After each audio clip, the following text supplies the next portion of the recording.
Good afternoon. It's a hard intro. No. We're back. You have joined us at Distill at a 360-degree view of life in sports. We are back in a new year with a new look and a new studio. All right, how exciting is this? Very exciting. I want to first say Happy New Year to everybody. Oh, my goodness. And because we haven't done this in a couple of weeks, I forgot to turn off my phone.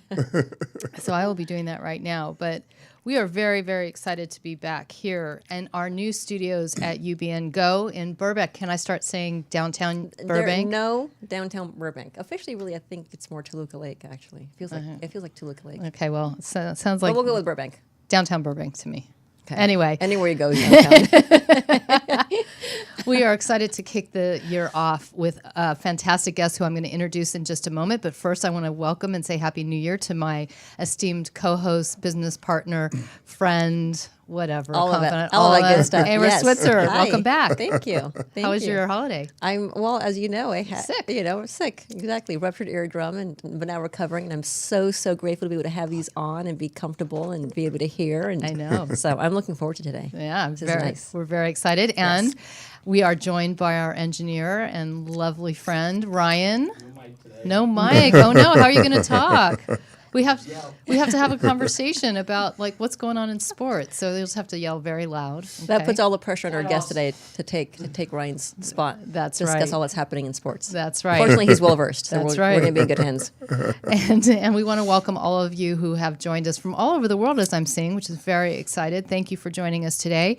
As we do, one other thing. Yeah, I have a new look. What's missing? What's missing is my hat, which I actually left in the car, but I thought, you know what, I'm going to power through without my hat today. So now you get to see. Your hair is pretty. It is. So It looks much. great. Oh, It you looks could great just on keep you. talking to me like that the whole time. I love it. I love it. She wants you to call her baby again. Yeah, call me baby. So our guest today in studio has introduced himself with his beautiful, melodic, deep voice. So I'm going to go ahead and introduce him, and then we're going to include him in our conversation. Yep. We are very fortunate today to have former Portland Trailblazer and Harlem Globetrotter, an extraordinary man who has been on an amazing journey, who is an actor as well, a master's degree in recreation administration. Yeah. Thank you so much.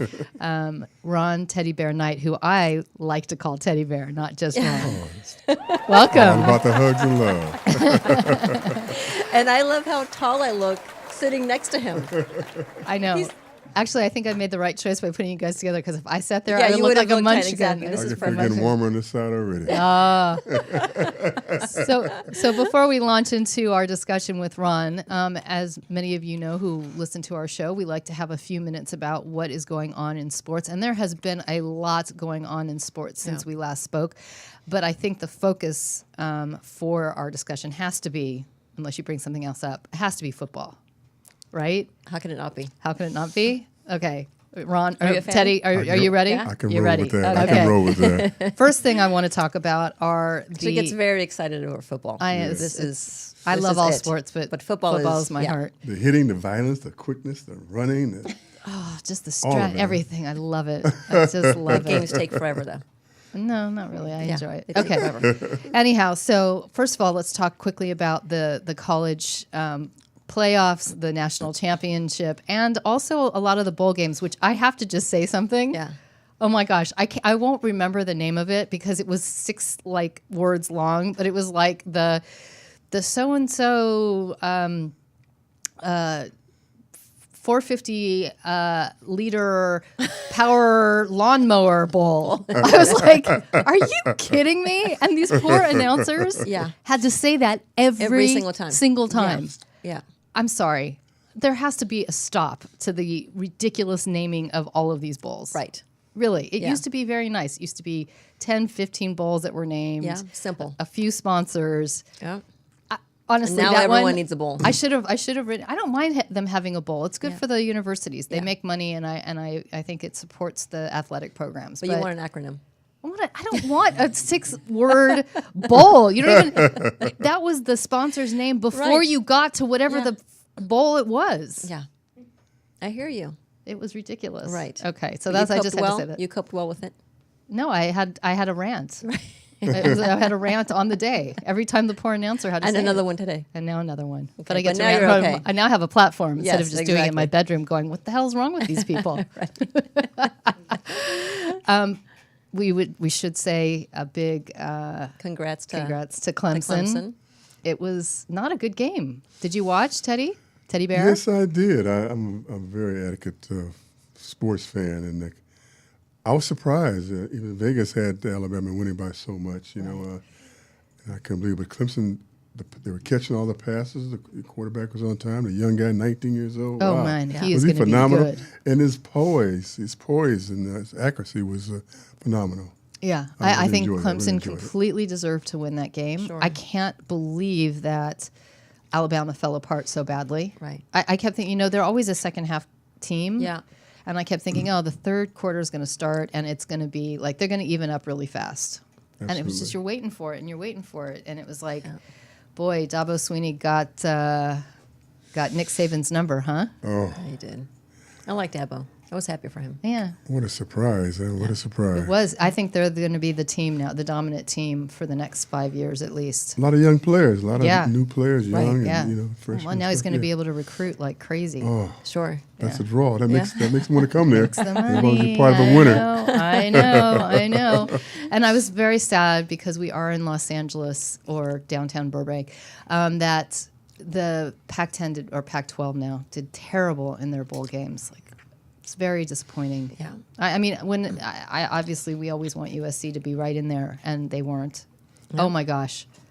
Don't get me started. I was on going to say, that. we can't talk about USC. We can't talk about It'll USC. just push us over the edge. Yeah, and it'll take too much time. Yeah. Maybe it'll be another show. But, Right. I always then root for the Pac-12 because, again, for the benefit of the schools, they get more money when they win and they get invited to more bowl games when they win. Sure. And they just all looked awful. Yeah. I went to some SC games this year and stuff. I don't know the coaching, I guess, was different. I didn't feel the coach was connected the way it should have been. They always have a lot of good players. They recruit the top players Sure. every year. But not seeing SC in a winning situation like they usually are is different. Yeah. Because I grew up, SC was a football. You said it was Absolutely. basketball. Right, Yeah. right. But I like to see him do well. My cousin Fred Slaughter was on the first championship team. You saw wow. he had. And like I said, I worked for Jerry Buss. That's Yeah. all SC Yeah. at the Forum. Yeah. All SC. So Fight on. fight on, Trojans. Go Fight on, Trojans. Well, I'm very upset that the coach is still there. And I'm equally We need as to invite upset Lynn Swan in to come and have a conversation with us about all the many things that are. not how. And then Yeah. he loses Kingsbury to Arizona. Yeah. So the one thing that actually could save us this year is now gone. Right. All right, let's move on. And now to the football playoffs, the NFL. Go Rams is all I have to say. I Fun time in LA. it's a fun time in LA. I thought we were going to have a freeway series with the Chargers. Sadly, that did not pan out the way I had hoped. Right. But They had a pretty good season. But when I look at the Rams, that's the first game I went to when the Rams was playing against Night Train Lane Detroit Lions as a small child, and I was so excited. Then I met Big Daddy Lipston, when I was growing up, and some of the football players, Fearson Foursome, Rosie Greer, and Marilyn Olsen, and Dick Bass, and Deacon Jones. God, Merlin Olsen, God. he was so Had good. a flower shop. What a big guy! He owned a flower shop and stuff. He Can you was believe so good. I'm sure I've mentioned on the show before, but I was like one of those hardcore LA Ram fans from like the Pat Hayden days when Yeah. I was a little girl. Like I had a Oh, Pat okay. Hayden Yeah. poster on my wall. Oh, okay. Yeah. Hello. Hello. I feel you. I feel you. He was cute, man. But Merlin Olsen, like he was the best, and then he went on to be an actor like you. So Quite very a interesting. speaker. Quite a yeah. speaker. Yeah, very, very Yeah. powerful. So let's. It should be interesting this weekend coming up with the championship games. Any predictions, Ryan? Lay it out there, man. Who do you think? I think Saints got it. Saints got it. The whole way. I think Saints got it the whole way. I'm sorry. Wow. You can't knock the Patriots out. I'm not a Patriot fan, but Patriots will be hard to beat. But I'm hoping Kansas City gets there. Like I said, I was born in Topeka, Kansas. Yeah. Roe versus Wade. Yeah. I like to see a good close game, competitive. Yep. Exactly. You know, We want good games, that's for sure. You know, see a good competitive game, and you want to see how they changed. You know, from zone to man. You know, and the coaching comes in a great deal in the playoffs. You know, it's like from checkers to chess. It's like in basketball. You know, you play half court when you're playing the playoffs, but during the season you see a lot of fast breaking. Sure. It Right. slows down. Right. You know, it gets methodic. You know. I got to tell you, I don't know that the Rams will. I think the Rams will make it into the Super Bowl. I think Sean McVay, pulling for to him. your Yeah. point, pulling for him. I think Sean McVay is an amazing coach Yeah. that is going to pull them through. This is what I'm praying for, because what I saw the other night in the game was how excellent coaching, in the same way that Belichick does on Absolutely. the Patriots, Patriots, sure. just pulls that team Yeah. through. And I think Sean McVay has a little edge, but that's just me. You see the coach, Me the coach- wishful thinking. The coach that coached at Kansas City when he was a small child, well, he wasn't small, he was 13 years old.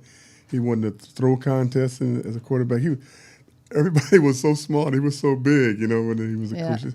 It's so many things that lead to that spot, but I hope it's their time. I just want to see, you know, I'm always for the local teams, Yeah. you know, Exactly. because I live here and Yeah. everything, corrally and everybody gets happy, and when they win, they feel part of it. Yeah. Sure. Yeah. When you feel part of a winner, you know, Yeah. it makes Yeah. you feel good, you know. Yeah. Absolutely. Everything flows easier. Yep.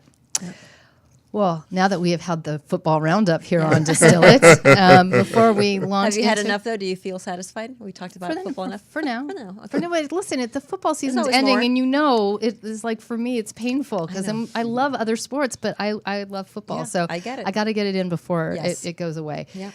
Before we start talking with Teddy Bear, I just want to remind everybody that we do welcome call-ins. Our phone number is 323-524-2599 if you have any questions or want to make any comments about our conversation. And we also, I'm always reading the Facebook comments. Thank you so much, Mike, for yours. I saw it. And so any questions you might have, please feel free to comment, and I will make sure we ask the question. So we were very excited when Teddy Bear agreed to be on our show, first because of the fact that he is an amazing representation of something that is very near and dear to our hearts. Yeah. Ara and I are the co-founders of a company called the Distillery Inc., and we work with athletes to help them repurpose their innate skills, their athletic intelligence into what they're going to do in life after sports. Sure. And we always are looking for great role models and great examples of how that works. And Teddy Bear is one of those people, which is why we're very excited to have him in today. So first, let me thank you for being here. We just want to, can you tell us a little bit about your story? You did tell us you were born in Topeka, Kansas. Yes, I was. As a child, I was born in Topeka, Kansas, like I said, Roe versus Wade. And I've been going back and forth to Kansas since I was 3 or 4 years old. And I would go there for a month, maybe a month and a half, during the summertime. And my father would get in the back of the car. And first, when I was small, of course, I put in the back of the window they put me. But as I got older, I helped drive. But back and forth, and then playing in Kansas, when they played, had a lot of outdoor course. But when I got older to play in Kansas, they going back and forth. They had Forbes Air Force Base. And all the players, the whole state of Kansas, would play at one spot. One spot. My cousins would take me there, play in one spot. So if you lose, it's so hard to get back on that court. Whole state of Kansas playing one gym, Forbes Air Force Base. I remember that. And all the gyms they have available here, the kids are so different now. I mean, how I develop as a player and as a person, practice. Everything you do in life, you have to practice. Yeah. And it's a continual effort. And you have to have somebody, a mentor, somebody to help you. And I had a fortune to have good coaches.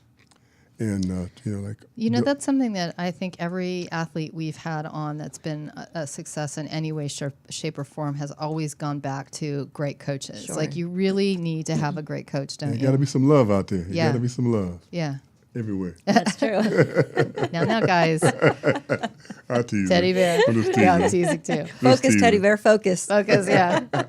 So you started out in the courts in the summer in Topeka, Kansas, and you moved here to LA. I moved here I lived in Basilone Homes. It was a project building. Government owned it.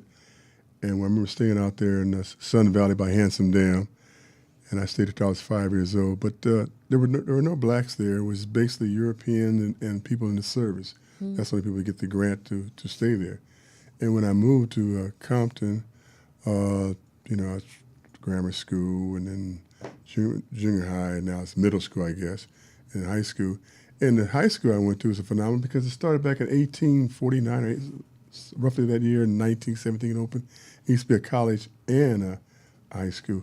And they rebuilt it now. Dre has gave $10 million to the music program there. Wow.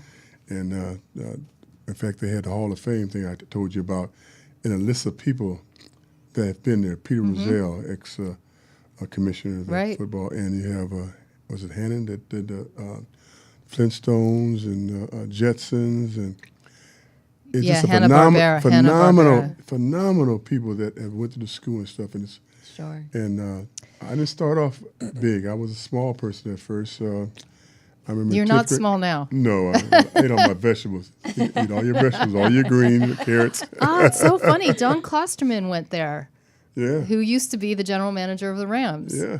Like, Wow. honestly. Yeah. No, but the reason I pick it up because I met him and I actually knew him for a while, and he's a great man. He's long passed, but Just growing up and stuff, and like I was 5'11" in 10th grade, and like I said, every summer I go to Kansas. I came back 6'2" from 5'11", and I kept growing. But at starting, I got cut in the 8th grade trying to make a basketball team in middle school, and then that kind of repelled me because all the guys were big and stuff, and I was tall, and I started growing 18, 19. I just kept growing, and some of the people I grew up with, we talked today. I was talking to one of my friends, Denny Smith, that I grew up with. He was one of my best friends growing up.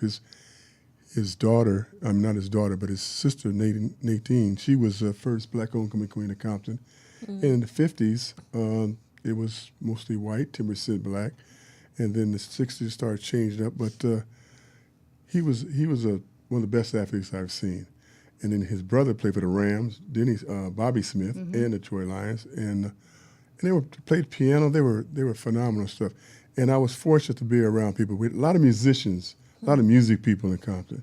And a lot of different things happen. People don't understand that part. They see different things, games stuff. But it was phenomenal years I had there. I enjoyed it. It's so interesting because growing up, both of us grew up here in LA, and there's 2 high schools that are highly noted. Well, actually, I'll say 3.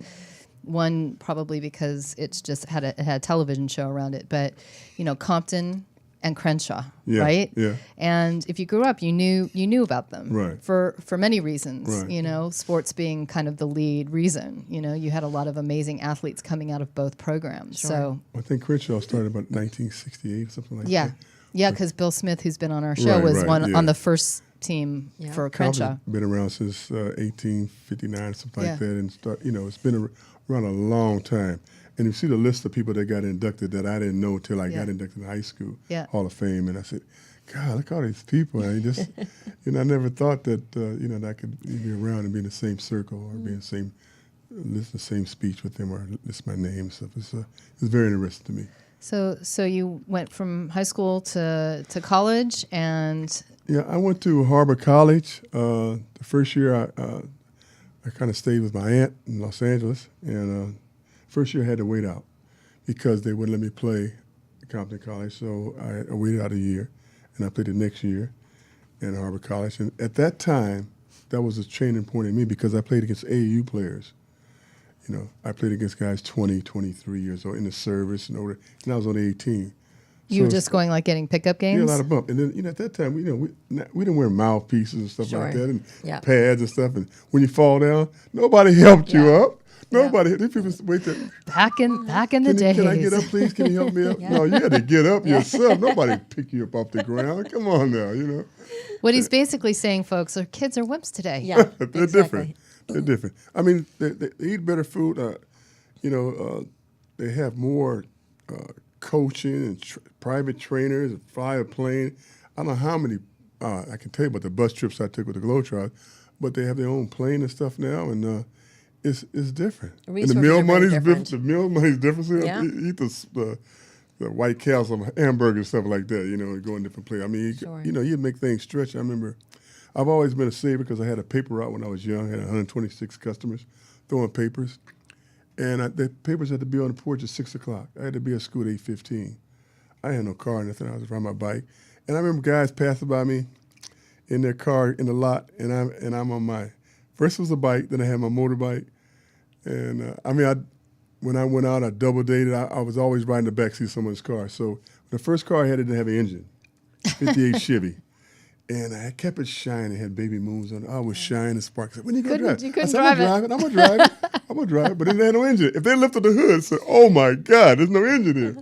So you know, you're more, I'm a very appreciative of things I had, you know. And if I remember one time my cousins, we all went to the store and they gave us each a quarter. And I'd buy maybe a big hunk and a pickle. That would last, or a sugar daddy, something would last. Yeah. And I have a dime to save. And I still, to today, I have a jar of quarters I keep and stuff at home and stuff. You know, it's in me because I was a paper boy. Sure. You know. So you went to not, Division I school, university. And what was that like? And what was that like coming out going, okay, now I'd like to play in the NBA? And how, what was that? How was that for you back then? Was it easier? Was it harder? Well, when I was in high school, I thought I was going to be in the service. I used to look at the encyclopedia and look at all the Marine Corps. My cousin was Marine Corps, and look at all the pictures of the dogs. I wanted what kind of dog I wanted, what kind of service I was going to be in. Developing and just getting better and better. But I had to go to the park. I had to train hard. I had to work hard. It didn't come natural to me. I mean, I was left-handed. I was a shooter, but I had to keep practicing. And like I said, it's like Michael Jordan got cut growing up. I got cut. And then after that, I just kept working out. Nobody sees you running at the beach or running the steps. Mm-hmm. Right. If I got $1 for every step I run, I could buy me a small car. Sure. That at least had an engine in it. Yeah. So it's a development stage and stuff, and I can see kids now where, I mean, they had to close the gym to get us out of the gym. Yeah. And a lot of gyms available out there. Yeah. This is Los Angeles, and the weather's ideal. Yeah. And you go to some of those places, and it's so cold and stuff. Yeah. They're gonna go outside and play and stuff. So So how do you do that? What's that mindset? I mean, you were talking earlier about how you weren't necessarily the biggest kid. You were smaller by comparison to some of the others, and yet you kept working and working. I was thin. Yeah. I think I was thin, but I wasn't the fastest. I wouldn't jump the highest, but I started getting better because I started jumping the rope. I started practicing. Sure. I started developing my skills and sharpening my skills. When I went to, and what I remember most of the jobs I had. When I went to Harvard College, I picked up paper at lunchtime. On the weekends, I worked at a tennis court and make extra money. If I took somebody to the football game, I would stand up and watch the football game, and they would sit down and make money. I always had little jobs and stuff, hand out handbills and wash cars for $1 an hour. I worked 13 hours to get paid $12.80. He keeps 20 cents.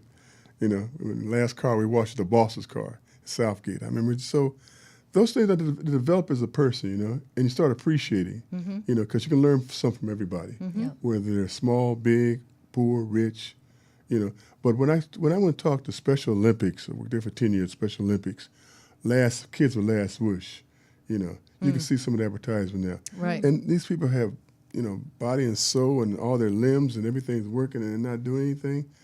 It just hurts me to not get out there. And it's like a mother hen. They keep the boys under their arm. They don't push them. They don't put, oh no, he can't do, So when I go talk to kids or talk to them, I tell them about the beginning. I say I used to wear secondhand shoes, put cardboard in them, things like that. Yeah. Before I went to school, sometime my mother would push me in a rummer sale. It's called a rummer sale then. Now it's called something else. It's more of an elegant name now, I think.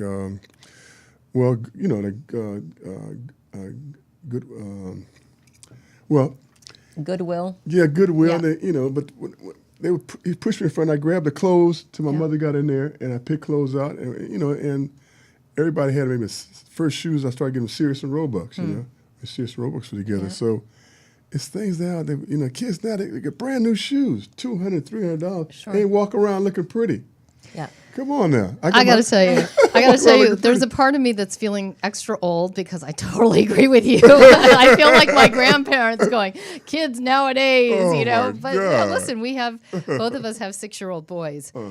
I think we're not so coddling of our kids, we push them, Right. because I think because we see that because we're around athletes. Right, and one thing right. you do find with athletes that do make it in any way to an elevated level in their sport, they know what it is to work. They know they have to put in the work. There is no athlete no on the easy planet path. who is that gifted that they Sure. don't have to put in the hours. You look at the Tom Brady's of the world today, like the Steph Currys. We were hearing a story this morning about Steph Curry, who like nobody wanted because high school. he came Yeah. out of high school. It was like, who the hell are you? You're tiny, you're nothing. And now, Sure. he's one of the greatest of all time at this Absolutely. point, What and a he will shooter. be. What a He's shooter. Yes, he is. amazing. Yeah. Amazing shooter. So I think your point is so well taken that truly if you want to do anything well, you have to really work at it, but also to recognize there's a level of appreciation for the gift that you might have,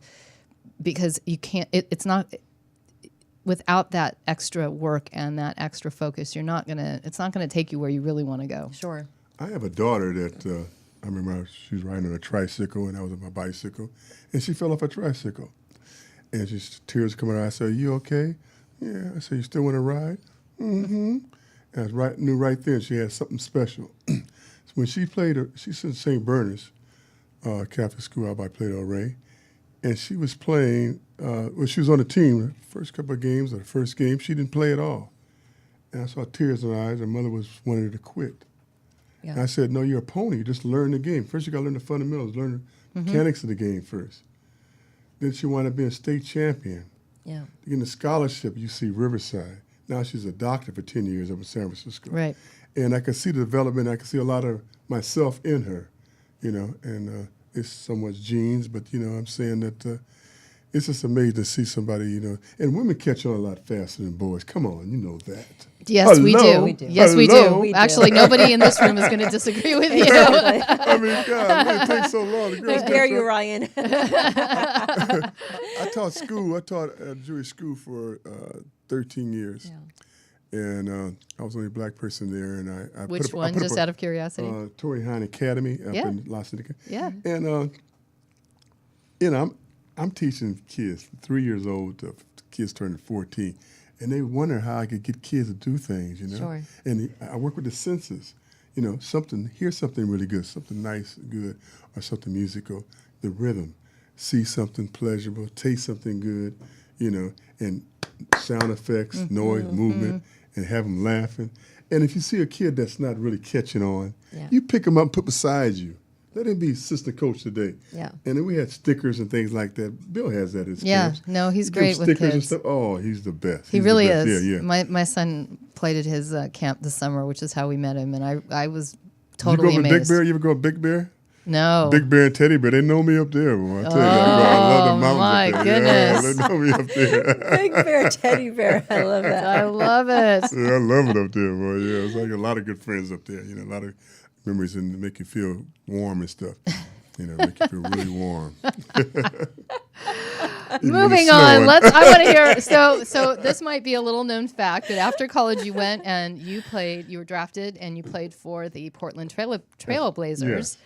and you had scored the first basket ever of that franchise. First 2 points for Glow. And, Ever. I didn't know that till I didn't. You don't think about that when you're playing. Sure. And I was talking to Wayne Thomas. He was a writer for Oregonian, and he said, "Did you know you scored first?" I said, He said, "Why?"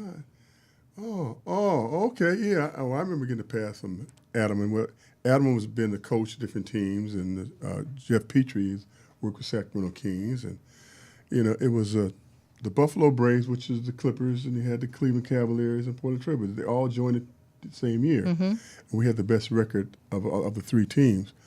But it's a lot of things that train trips and stuff, and so, playing in Buffalo. God, it was so cold and stuff.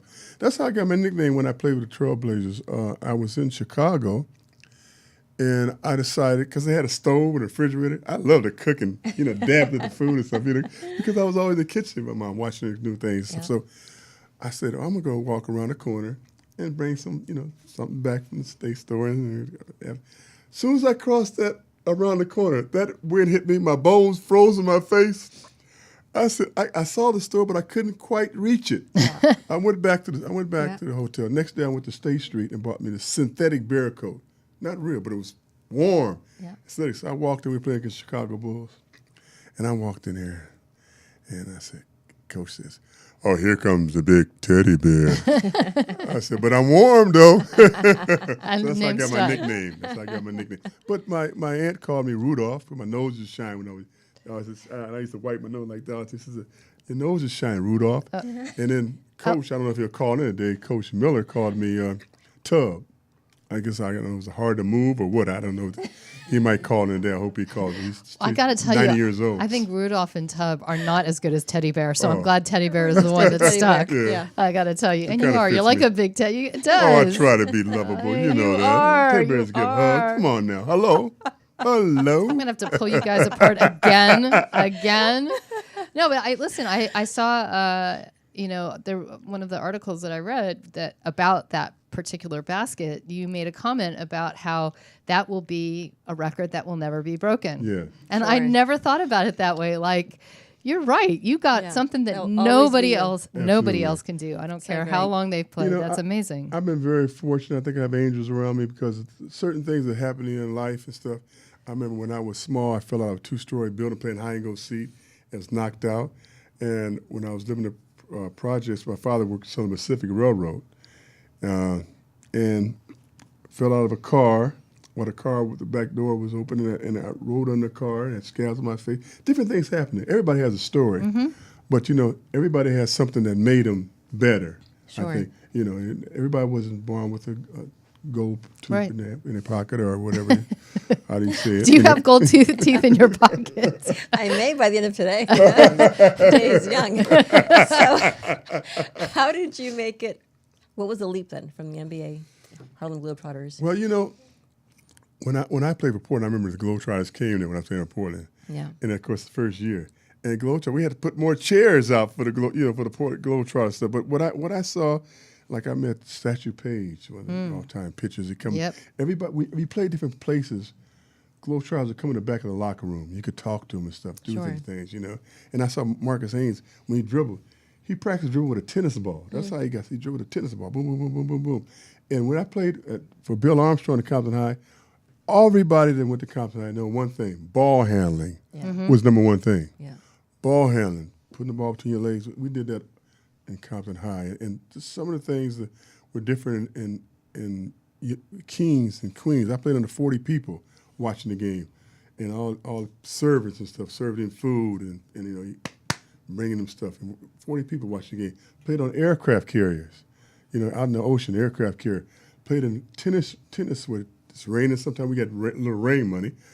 It's raining out there in the tennis court, and we're playing out there. Yeah. And at that time, Canada didn't have a lot of basketball gyms. So we had that truck follow us, and they put down the floor like a puzzle Wow. on the hockey ice. Yeah. And it's, of course, a board under there. And some guys would run too fast, too far, and they slide on the ice. So, but how did you have to try out? Was it something that, did you know that your career in the NBA was coming to a close and that you thought, oh, I'll transition, or was like, no, I want to be with those guys? I was with the Bucks for a cup of coffee with, in fact, Oscar Robertson was my roommate a couple of times, and I was with Kareem, Lucius Allen, a lot of guys. And I thought I should have made the team, And after that, I said, no matter how hard you play, it's not going to change. There's a lot of guys that get first-round pick, they keep them and stuff, and it wasn't that much moving the Milwaukee Bucks. So when I played in the summer league and they came and talked to me and stuff, they liked my style and stuff, and they were going to Australia my first year. And I went to Australia this time for 26 days or 27 days. And as a person, I did my thesis over there and stuff. Not over there, but I did it on Western Australia. And it's just a phenomenal thing how, it's a household where even they don't know the sport, they know Globetrotters, Ice Capades, Sure. Right. Barney Bailey Circus Right. is world known. Right. Yeah. And I've seen people come to the plane and crying when we leave and stuff. Or they want a souvenir. It's a piece of something, So you didn't have to try out. They saw you and then went, hey, come join we us. had camp. Marcus, my Meadowlark Lemon had us doing graduate like football players, walking on their hands and stuff. I said, what is this? Walking on their hands like we're obstacle course and stuff. I guess, and we practiced at DePaul University. And, I thought, Globetrotter. I said, we could do some tricks. So I started trying to spin the ball on my finger. And Meadowlark says, Ron, we got you as a basketball player. Shoot that left-hand jump shot. You do the dunking, the rebounding. That's what we want you to do. That's your skills. You don't do the tricks.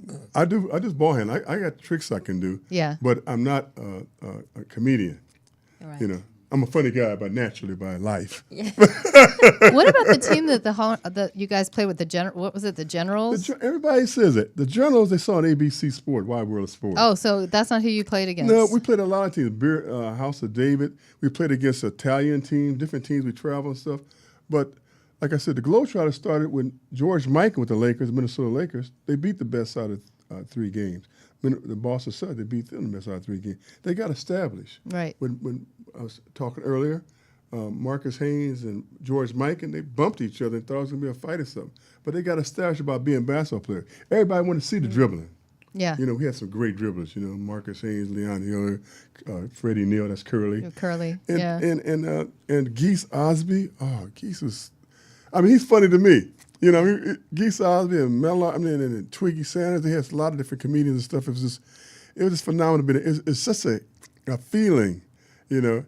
And your ankle might be hurting or something like that because you play with twice as many games as Globetrotter. Well, you're playing. There's no season. You're just playing, right? The whole year. Oh, we play all year. We play about 6 or 7 months. We have a European tour lasts about 2 months, and they pick certain players. They play European tour. But I'm saying just to meet certain people and how the eyes, you see the eyes of the kids. Right now they got 4 units traveling now. Wow. I'm supposed to go to Globetrotter game. I think it's the 17th here, but I'll be at the All-Star game. I'm going to Charlotte for the All-Star game. I'll stay about 4 days. Yep. And what I like to do is, you know, it's not the idea is what I can help. If you pick somebody off the ground, you know, if you fall down, help somebody up. Sure. Say something nice about somebody. If you can find something nice to say about somebody, you know, this hair, skin, whatever you want to say. You know, oh, I like this, I like that, or I like the way you did that.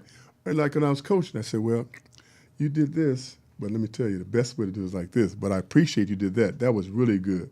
You put a little salt, pepper, you kind of juggle a little bit. Yeah.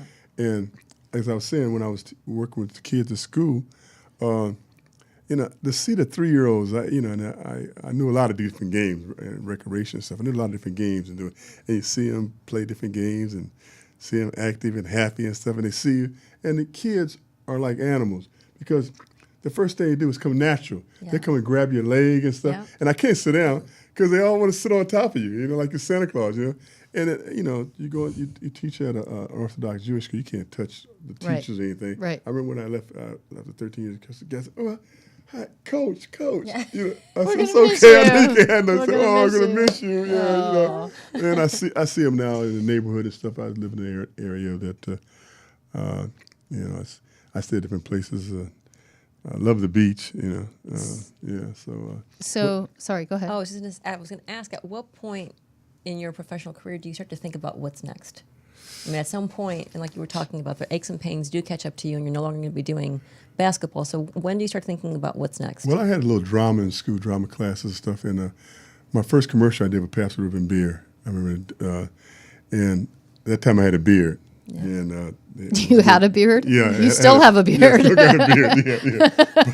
But first I did a commercial. It was a bigger beard. Yeah, well, it was different then because I didn't know. Then I was clean shaven for a long time. When I taught school, I was clean shaven. So I did different things. But when I started doing, you know, I did various of commercials, and I did a lot of monster movies.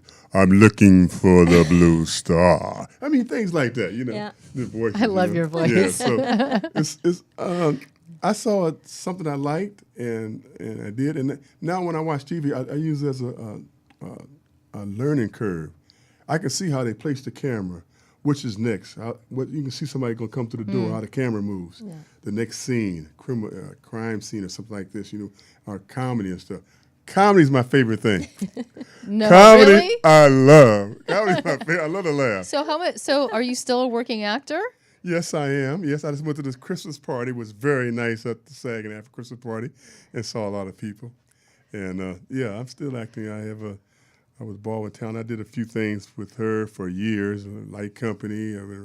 I did some. I had a billboard. I did a Sporting Wave. On the side, they had it on the side of buses and stuff. And different things I did is exciting. And it was still a competitive thing because you go try for commercials, 40 guys trying for one spot. Right. And you get a call back, 20 people come. And So- if you get it, it's like, God, I got it? Yeah. Oh, my God. I mean, it's so hard. I mean, it's a lot of, oh, you didn't get it. They didn't call you. I said, they didn't call you? No, I didn't get it. But you have to keep going to the next one. You have to keep going to the next one. You can't let yourself down. Like everything else, I had to keep practicing. Sure. Yeah. Everything's practice. Yeah. So it seems like the kind of your innate characteristics that help you be a really good athlete are also helping you be an actor. Like that. I love the fact that it's competitive for you. It's like exactly. that's a little bit of competition. Oh, it's different. Golly. You go in, you got 40 people look just like you. Golly. I'm going to get everybody look the same, And, it's just the job description and stuff. And, but I enjoy adventures, different things. And traveling, like I said, I've been traveling since I was 3 or 4 years old, in the back of my father's car and stuff, going back to Kansas, Denver, and Seattle. And I give a lot of credit to my relatives, a lot of Bryces, Williams, a lot of people that I grew up with. And every time they saw me, I was on vacation. They said, every time I see you on vacation, but that's how I get it. I'm on vacation, I was on vacation, and you take things for granted. When they had parties and stuff, on the grass and the backyards and the string of lights and stuff, if you weren't at one place, people know that you weren't there and somebody else wasn't there. Yeah. You guys are probably together because everything that happened in town. It's a small, Right. Sure. it's the capital. Yeah. But here, it's so many different things happening all the Right. time, Yeah. And it's I don't take it like I'm a movie star or anything, but it's something creative that I did that I really feel good about it. Mm-hmm. And like I said, to make a kid smile, when you go to Last Bush and make a kid smile, I have a group of teddy bears. I have so many teddy bears at home. People give me teddy bears. They used to give me teddy No, bears. really? Yeah. Well, you send them out too. Every Yeah, text I yeah, got yeah, from yeah. you had a little teddy bear on it. It was like, oh, Yeah. Oh, teddy yeah, yeah. bear. So, I love it. It's like I said, the kids and animals are the same way. They show you so much love. They're natural. You come and they hug you and stuff. And when I see somebody that's in college or something now that maybe I taught when they were in grammar school or something, because I worked at Hancock Elementary also. Wow. In fact, we took district championships there, and we played against all the good schools, and stuff. And I told the guy, I said, look, this guy can shoot. I don't even want you to go try to get a rebound. All I want you to stay in front of him. Stay in front of him. Make him look at your face all the time. Just stay in front of him. And it made him mad. So he got fouls on him and stuff. Before we know it, he was out the game. Because the guy I said, you go sit down and get a glass of water, you go with him. But it was funny teaching at the school because they'd be out front. Everybody can go out and play at a park. So when you get out in front of a crowd, it's different playing in front of a crowd. Sure. And the kids would say, they'll stop. They'll be in the game to go get a drink of water. The game's going on. I said, wait a minute, there's no timeout. You got to call timeout first. Or the mother would say, Oh God! they say, Mom, hi. Yeah. And if they take pictures, they put their baby in front. Oh yeah. I'll be here, I gotta and tell they you, put their that baby happened. in front. Put their kid in front. Put their kid. Before I know it, wait a minute, you guys got to back up. Everybody wants their kid to be in the front. I And gotta tell everybody you, gets trophies. I was the assistant coach for our kids' soccer team recently. My favorite thing was there was a mom who would come, and every time during the game, there would be like this little guy selling ice cream. Right? It's in the park. And she would take her 3 other kids and go buy them ice cream. And her son, who'd be in the middle of the game, would see it and he'd walk off the field.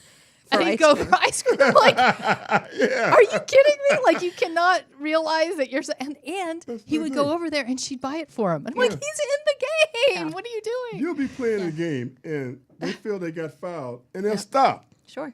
I said, wait a minute, I didn't blow the whistle. Yeah. But he fouled me, coach. Oh, he fouled me. Oh. I said, okay. Well, let's have a jump ball then, Yeah. And, So funny. it's, Now you also do a great deal of public speaking. yes. So what's the most important message you want to get out there when you're out? What I try to tell them is that, if you start at the bottom and you go up, Yeah. if you start at the top and go down, you have more gratitude and more feeling inside that how you build yourself up. Now, a lot of people start at the top and they go down and lose it because they've never been down and say, wow, it's crazy down here. It's pretty competitive too, It's like a diamond in the rough. If you throw a diamond with a whole bunch of rocks and stuff, it's going to be, you're not going to see the diamond anymore. It's going to be, all you're going to see is the rocks. So what I tell the kids, don't give up your dreams. And always try to do something for somebody to make yourself feel good. Help somebody. Like I told you, always say something about somebody or say something good to pick them up. Because everybody wants to be in the center of a stage sometime in their life, and you can't just look at the shell of somebody. You got to look through the inside. Keep a good aura around you. Keep a positive attitude. Don't give up your dreams, your hopes, because you have memories, experiences. And you can't give experience. You got to experience experience. A lot of people try to give it. You can't give it. They got to experience it. Right. You tell them the fire is hot, but until they touch the fire, they really know it's hot. And they're going to try it. Don't do this. They're going to try it. Right. Don't put your finger, ouch. So I told you the fire was hot, But that's just being a kid. Yeah. But you want to tell them, if you lose or win, you can always learn by that, benefit by everything you do. Yep. And mainly keep a positive attitude about things. I mean, everything's not going to be 100%. If we playing cards, which I don't play, well, I had to play a couple of times on the bus that made me play, because I didn't probably let me gamble or play with dice and stuff growing up. I had to be at home when the light comes on too. I tell them, I said, when you do things, make sure that you do something from the heart, okay? And if you do something from the heart, you keep a good line of guidance, and always try to keep improving.